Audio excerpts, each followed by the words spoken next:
কল্পনা করুন এমন একটি গাছের যা মাটি থেকে উঠে সরাসরি আকাশ ছুঁয়ে ফেলেছে।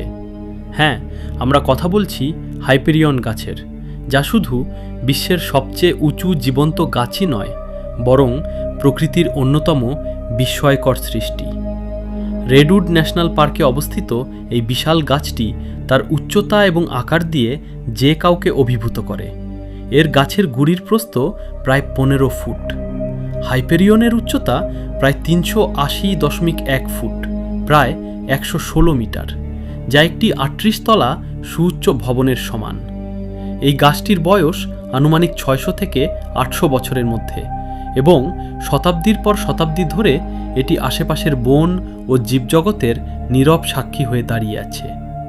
এর উচ্চতা এতটাই বেশি যে সূর্যের প্রথম আলো সবার আগে এর শীর্ষে গিয়ে পৌঁছায়। এর ডালপালা যেন মেঘ ছুঁয়ে ফেলে, আর এর শক্তিশালী কাণ্ড এই পৃথিবীর স্থিতি ও শক্তির প্রতীক হিসেবে দাঁড়িয়ে আছে।